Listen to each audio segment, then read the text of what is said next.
Hai, perkenalkan, nama saya Muhammad Ridwan Samsudin. Di video kali ini, saya akan membahas 3 penjelasan tentang startup bisnis, e-government, dan IoT. Setelah pesan-pesan berikut ini.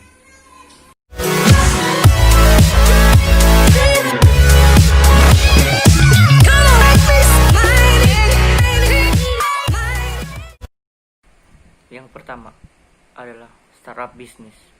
Apa sih itu startup bisnis?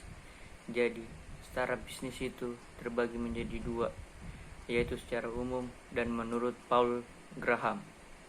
Secara umum, startup adalah struktur bisnis yang dimulai untuk memecahkan permasalahan dengan produk atau jasa layanan. Sedangkan pengertian startup menurut Paul Graham adalah perusahaan yang dirancang untuk tumbuh dengan sangat cepat.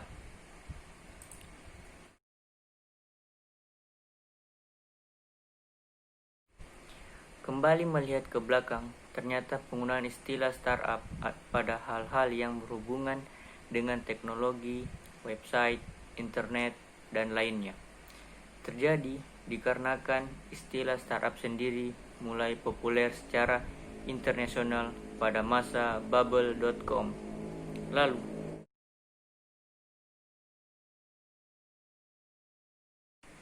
Jadi, bubble.com itu mempunyai 7 karakteristik.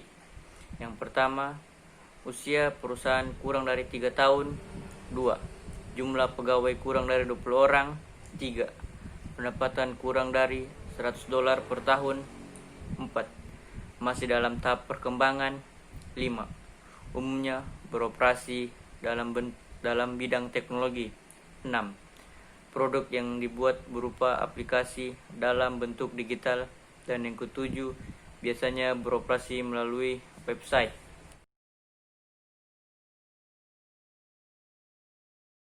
Perkembangan bisnis startup di Indonesia bisa dikatakan cukup pesat dan mengembirakan. Setiap tahun, bahkan setiap bulan banyak founder atau pemilik startup baru bermunculan menurut dailysocial.net. Sekarang ini terdapat setidaknya lebih dari 1.500 startup lokal yang ada di Indonesia. Potensi pengguna internet ada di Indonesia yang semakin naik dari tahun ke tahun tentunya merupakan suatu lahan basah untuk mendirikan sebuah startup.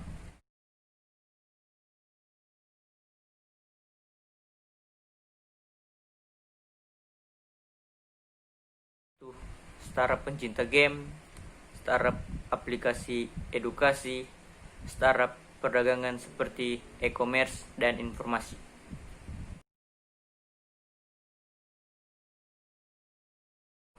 Satu, bootstrapping, mencari sendiri sumber pendanaan melalui sumber daya yang mereka miliki, baik melalui link atau kenalan yang dimiliki, sampai menemukan investor yang tertarik menguncurkan uang untuk modal bisnis yang dimiliki. Yang kedua, seed funding. Cara ini biasanya melakukan presentasi kepada perusahaan yang dirasa mampu memberikan pendanaan kepada startup yang dimiliki untuk membuktikan bahwa ide bisnis dapat berjalan dengan baik sebelum memperoleh pendanaan lebih lanjut. Seri AB funding. Biasanya tahapan ini dimiliki oleh perusahaan yang sudah memiliki nama atau dikenal oleh banyak orang dan sudah siap menerima pendanaan dari venture capital. Perusahaan startup menawarkan saham sebagai timbal balik dari pendanaan yang diperoleh dari venture capital.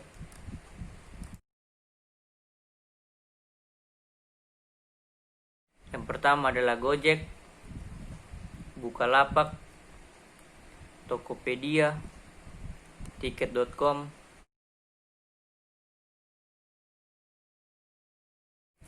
E-government memiliki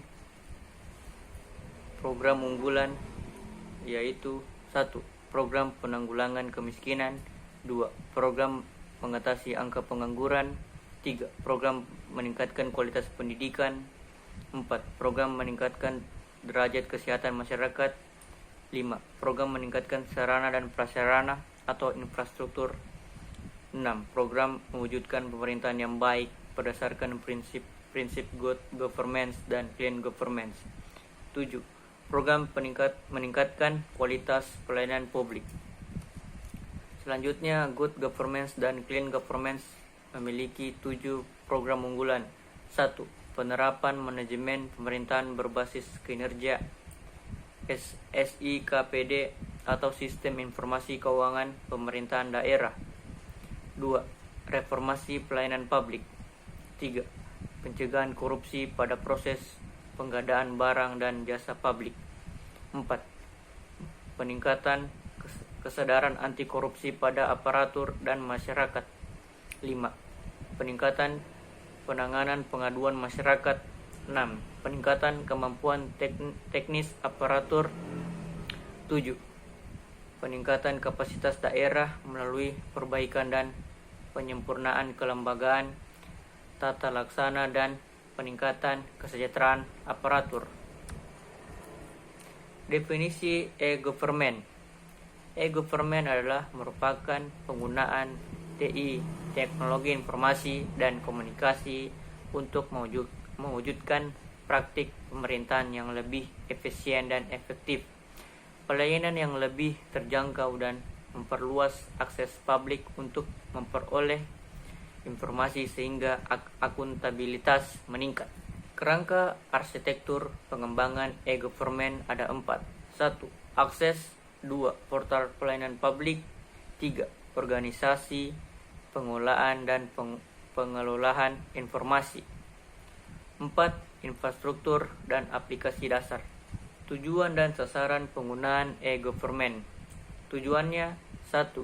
Meningkatkan mutu layanan publik melalui pemanfaatan teknologi informasi dan komunikasi dalam proses penyelenggaraan pemerintahan. 2. Terbentuknya kepemerintahan yang bersih, transparan, dan mampu menjawab tuntunan perubahan secara efektif. 3. Perbaikan organisasi, sistem, manajemen, dan proses kerja pemerintahan. Sasaran pembangunan e-government. 1. Pembentukan jaringan informasi dan transaksi pelayanan publik yang berkualitas dan terjangkau. 2. Pembentukan hubungan interaktif dengan dunia usaha untuk meningkatkan dan memperkuat kemampuan perekonomian menghadapi perubahan dan persaingan perdagangan internasional. 3. Pembentukan mekanisme komunikasi antar lembaga pemerintah serta penyediaan fasilitas bagi partisipasi masyarakat dalam proses kepemerintahan.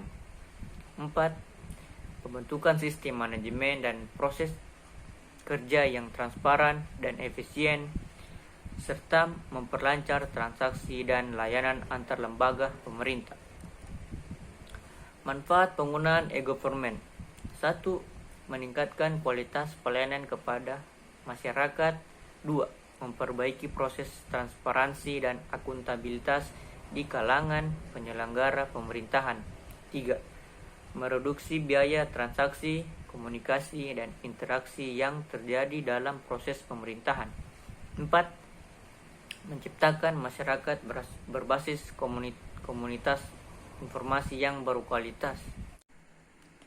Itulah tadi penjelasan materi kedua dari saya.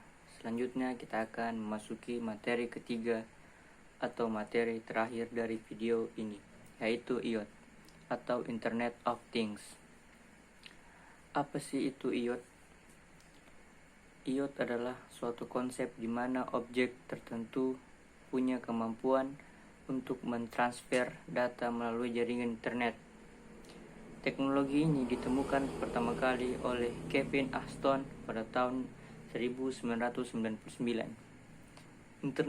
Internet of Things terdiri atas dua bagian utama, yaitu internet yang mengatur konektivitas dan things yang berarti objek atau perangkat. Things memiliki kemampuan untuk mengumpulkan, penyimpanan, memproses data, dan mengirimkan ke internet. Konsep dan cara kerja Internet of Things. 3 elemen utama IoT, yaitu 1. Perangkat koneksi ke jaringan internet. 2. Cloud data center, tempat untuk menyimpan aplikasi dan database. 3. Barang fisik yang dilengkapi modul IoT atau gateway sensor. Cara kerja IoT adalah setiap benda yang berhubung dengan internet biasa diakses kapan saja dan di mana saja.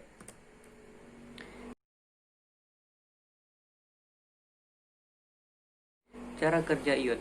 Cara kerja Internet of Things itu seperti apa? Sebenarnya IoT bekerja dengan memanfaatkan suatu argumentasi pemrograman di mana tiap-tiap perintah argumen tersebut bisa menghasilkan suatu interaksi antar mesin yang telah terhubung secara otomatis tanpa campur tangan manusia dan tanpa terbatas jarak berapapun jauhnya.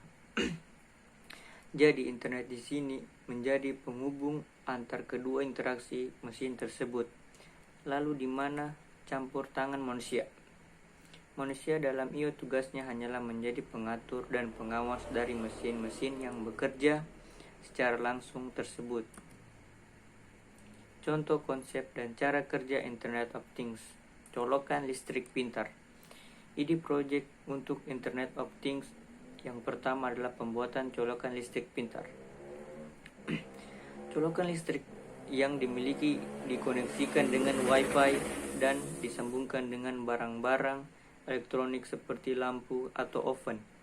Jadi, ada nantinya bisa menghidupkan maupun mematikan sambungan listrik dengan jangkauan internet pada ponsel yang terkoneksi ke colokan listrik tersebut. Dengan cara seperti ini, ketika berada di luar rumah dan lupa mematikan lampu atau barang elektronik, Anda hanya perlu membuka ponsel dan mematikan koneksi listriknya via jarak jauh. Dan yang kedua adalah Smart Garage Door.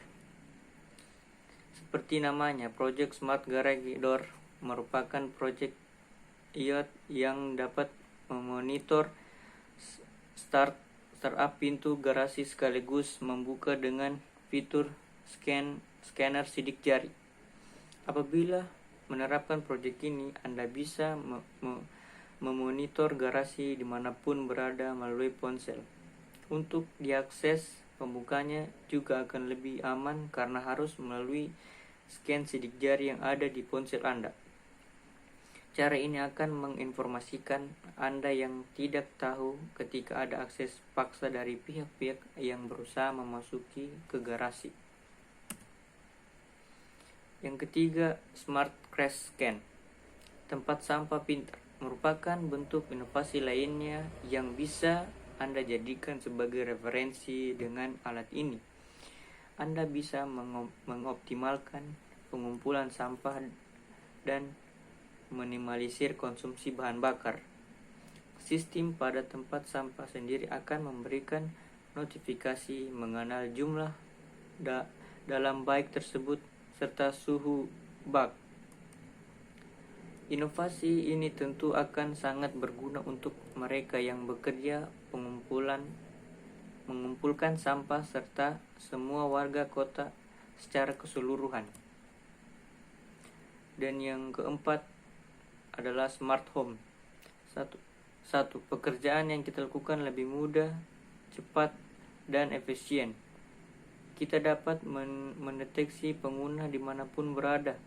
Contoh sederhana lainnya, kita tidak perlu mengecek bahan makanan yang ada di dalam kulkas karena di kulkas sudah ada sensor atau modul IoT yang memberitahukan kita melalui SMS ke smartphone bahwa ada bahan makanan yang habis. Kekurangan dari Internet of Things. Keamanan. IoT menciptakan ekosistem perangkat yang terhubung secara konstan yang berkomunikasi melalui jaringan. Sistem ini menawarkan sedikit kontrol meski ada tindakan pengamanan ini membuat pengguna terpapar berbagai jenis penyerang. Privasi, kecanggihan iOS menyediakan data pribadi yang substansial serta ekstrim tanpa partisipasi aktif pengguna. Kompleksitas, beberapa menemukan sistem iOS rumit dalam hal desain, penyebaran, dan pemeliharaan, mengingat penggunaan beberapa teknologi dan seperangkat teknologi baru yang memungkinkan. Fleksibilitas, banyak yang peduli dengan fleksibilitas sistem iOS agar mudah berintegrasi dengan yang lain. Mereka khawatir menemukan diri mereka dengan beberapa sistem yang bertentangan atau terkunci. Itulah penjelasan materi-materi singkat dari saya. Semoga bermanfaat dan terima kasih telah menonton video ini. Terakhir, nama saya Muhammad Ridwan.